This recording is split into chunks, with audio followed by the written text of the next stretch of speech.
Kinulong po ni nanay si Scarlett sa bodega. Ha? Anak? Anak? Walang iya talaga yung tita mo. Anak, sorry kung ngayon na ako nagpakita. Pinakulong kasi ako ng babaeng yan! Deserve mo makulong! Ikaw ang ikukulong namin dahil child abuse ang ginagawa mo. Ano? At hindi mo na din makukuha ang 50% ng mana. Hindi pwede! Nay, masaya ako na nandito ka na. At hindi na din tayo maghihirap dahil sa pamana ni tatay. Masaya din ako, anak. Siyempre kasama ka dito sa Manta.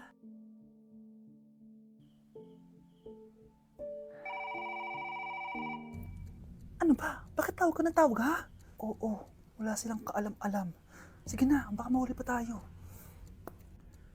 Sa wakas, sa atin na ang mana. Maghahati tayo dito. Palayasin mo na yung mga batang yun, ha? Ako bahala. Ang galing talaga natin magpanggap date. Mga anak, aalis na tayo dito sa bahay. Lilipat tayo sa mas malaking bahay. O eto, mga gamit nyo, inimpake ko na. Talaga, Nay? Scarlett, huwag ka maniwala dyan. Nagpapanggap lang yung nanay mo. Samantha, ano yung mga pinagsasabi mo? Magjowa sila ni attorney. Sinet up nila tayo. Ganyan ba ang ugali mo, Samantha? Kaparehas ng nanay mong sinungaling? Samantha, ano ba? Kung ayaw mo sumama, edi wag. Sige, kung totoong anak mo talaga si Scarlett, saan at kailan mo siya ipinanganak? Ang dali naman yan. Edi sa Manila. Pinanganak ako sa ibang bansa. Hindi ikaw ang nanay ko. Ay, oo nga pala, sa ibang bansa pala. Sorry, nakalimutan ko. Ang dami namang drama. Total, nasa amin na ang mana. Umalis na kayong dalawa. Kung ayaw niyong pati kayo, ipakulong ko. Kung meron mang makukulong, kayong dalawa yon. Salamat sa pagtawag, Samantha. Inaaresto kita, attorney, sa kasong panloloko. Palpak ka talaga! Naisahan niyo ako ngayon, ha? Hindi pa ako tapos sa inyo. Talagang sinira mo yung sarili mo, attorney, para sa pera. At ang dami mo na palang naloko. Samantha, huwag na tayong maghiwalay, please. Oo, Scarlett. Dito lang ako palagi sa tabi mo. Kayong dalawa, mag-ingat kayo palagi, ha? Gamitin nyo na maayos sa pamana ng tatay nyo. Salamat po. Nasa Japan pa rin ako at titikim tayo ng Japanese Convenience Store Food Part 2! Hulaan nyo guys kung nasan ako. Walang-wala na ito sa Pilipinas, promise. Hindi talaga pwedeng wala akong mabili tuwing pupunta ako dito sa Family Mart. Tignan nyo naman, parang lahat gusto mong itry, di ba? Guys, may nakita ko. Parang may ganito ako. Okay pa ba to? Parang panis na. Add to cart. Guys, mukhang masarap to, oh. Add to cart natin to. Guys, nakita ko kanina daming Japanese na kumakain nito. So, add to cart natin to. Guys, parang masarap din to, oh. Famichiki. Add to cart.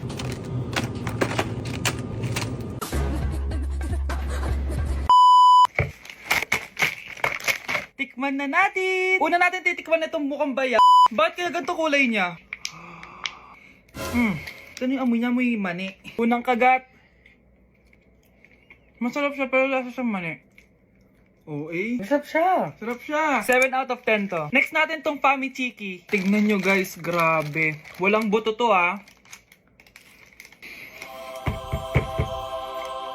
The best! Pupunta talaga ako ng Japan para lang dito. Buhay ko out of 10 to, guys. Next, mag-drinks muna tayo.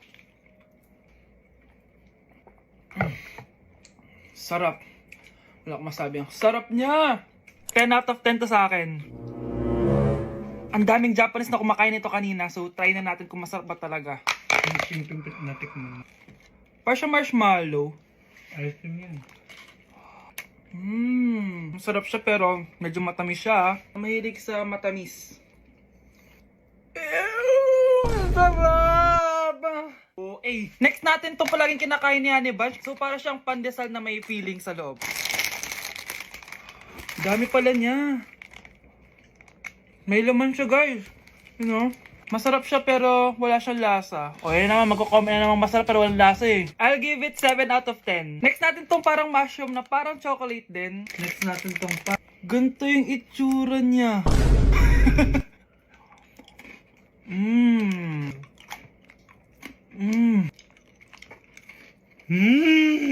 Okay talaga. Masarap to guys, 9 out of 10. Okay guys, last natin tong soy sauce flavored moisturized crackers. So lasa siyang toyo. Tikman na natin. May singit. So ganito yung itsura niya. nga, may singit.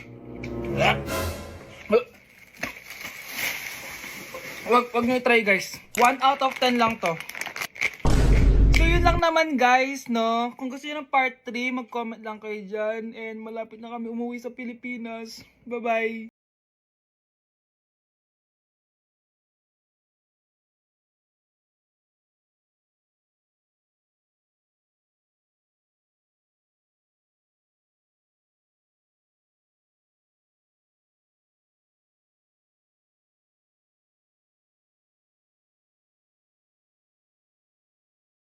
Panira ka naman eh. Ano ba kasi ginagawa mo, Nay? Nakita ko kasi to anak sa TikTok. Ayan, kaka-TikTok mo yan eh. Nasusunog na iluluto mo doon. Ha? Nasusunog na?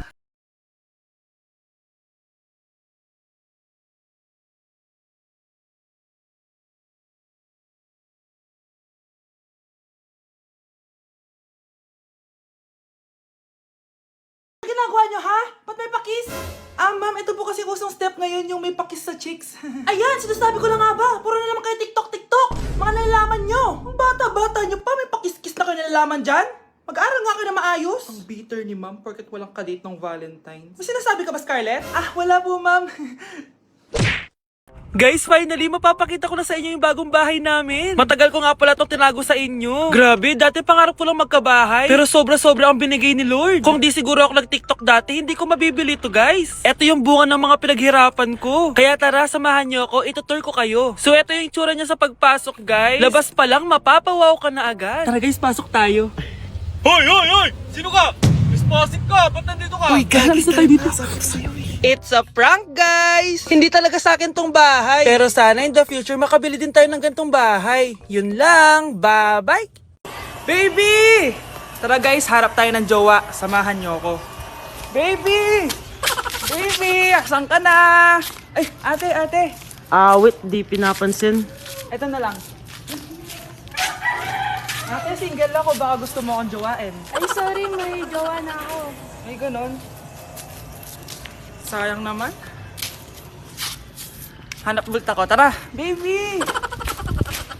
Baby! Nandiyan ka lang pala. Ba't mo ako hinahanap? Ay, sorry. Ako pala naghahanap sa'yo. Anak! Ano ginagawa mo? Ba't ang kalat ng kwarto mo? Wow! Piliin mo ang Pilipinas? Gusto to na yung piliin mo ang Pilipinas? Proud Filipina kasi ako. Eh di ba sabi mo kanina sa akin, ayaw mo na tumira dito sa Pilipinas kasi sobrang init. Tapos sabi mo sa akin, kapag nakagraduate ka, sa abroad ka natitira. Basta, gagawin ko pa din. Sige, post mo. Ako unang mambabash sa'yo. Napaka-supportive naman ni nanay. Ano yan?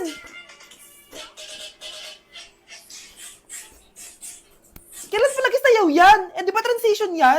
Eto na po kasi uso ngayon na eh. Na-like ng kifi ko. Anak, anong ibig sabihin ng kifi? Galing naman nito. Anak, ano ginagawa mo? Nay, nagla-like po ako ng mga post sa TikTok. Nagla-like? Eh, bakit mo binababa? Ito na po kasi uso ngayon, Nay, yung magla-like ka gamit yung kifi mo. Ano ba yung mga bata ngayon na malalaman nyo sa TikTok? TikTok pa! Ayan, mga nakukuha nyo. Ang KJ mo naman, Nay. Try mo kaya. Ay, naku, Scarlett, huwag mo kayo na-influensya sa mga ganyan mo, ha? Oo nga, ang sarap sa feeling. O, diba? Like! Na-like ng kifi ko. Anak! Yes po, Nay. Lagi mong tatandaan, wag na wag ka magsisinungaling, anak. Bakit po, Nay? Kasi yung lahi natin nangingisay kapag nagsisinungaling. Okay po. Few moments later. Nay! Bakit, nak? Bakit wala po kayong tinirang ulam para sa akin? Parang di niyo naman po ako anak, Hindi totoo yan. Alam mong anak kita. O sige, Nay. Bilhin niyo na lang po ako dun sa Nay? Nay, bakit po kayo nangiisay? Nay, napapalo po kayo? Ang lahi natin nangingisay kapag nagsisinungaling. Anak! Anak! Anak, napapalo ka, anak? Anak, kumising ka! Tulong! Few moments later. Dok, kamusta na po anak ko? Wala na ang anak mo. Ha? Nilipat na namin siya sa ibang kwarto. kamusta naman siya, Doc? Ikinalulungkot ko pero hindi na magtatagal ang anak mo. Meron na lamang siyang 5. 5 years? Hindi, 5. 5 months? 5. 4. Doc? 3. Doc? 2.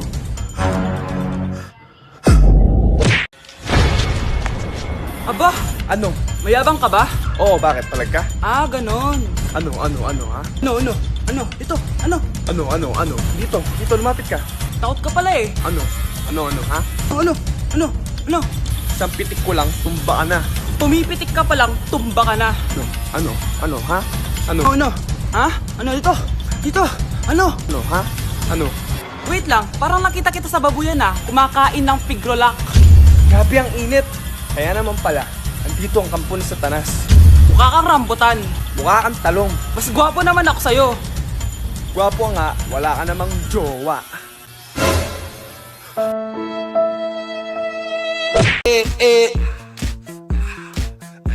Like sugar on my tongue, your body so sweet. Ayan!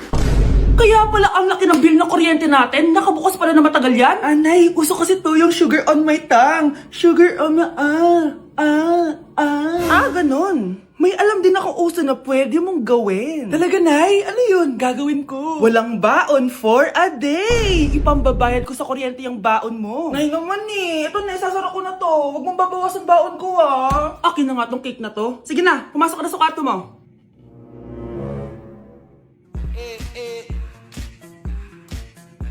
Like sugar on my tongue. Nay! Yes, anak? Si tatay po kasi nakita ko po nung isang araw may kasamang ibang babae. Humanda yung tatay mo sa akin. Few moments later. Mars! Uy, Mars, anong ginagawa mo dito? Mars, may problema ako. Ano yun, Mars? Pinalayas ako sa amin, Mars. Hala, bakit ka pinalayas? Nalaman nila na buntis ako. Buntis ka, Mars? Mars, di ko alam gagawin ko. Kalma ka lang, Mars. Mars, pwede bang dito muna ako manirahan? Ha? Ba't di na lang doon sa nakabuntis sa'yo? Yun na nga, Mars. Nandun ba asawa mo? Wala siya dito. Bakit mo hinahanap, Mars? Eh, sabi mo dun sa nakabuntis sa akin. Ha? Si tatay mo kasi nakita ko po ng isang araw may kasamang ibang babae. Walang iya ka, Mars!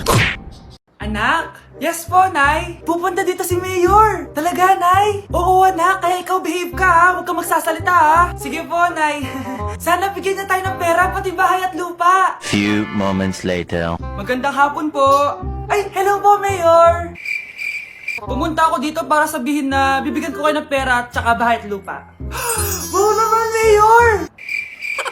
Basta ako ang iboboto nyo sa susunod na eleksyon. Opo, Mayor, kayo po yung boboto namin. Tanungin natin anak mo. Ako ba ang boboto mo? Ayaw naman ata ng anak mo eh. Anak! Mukhang ayaw talaga eh. Ibibigay ko na lang sa iba yung pera tsaka lupa. Aalis na ako.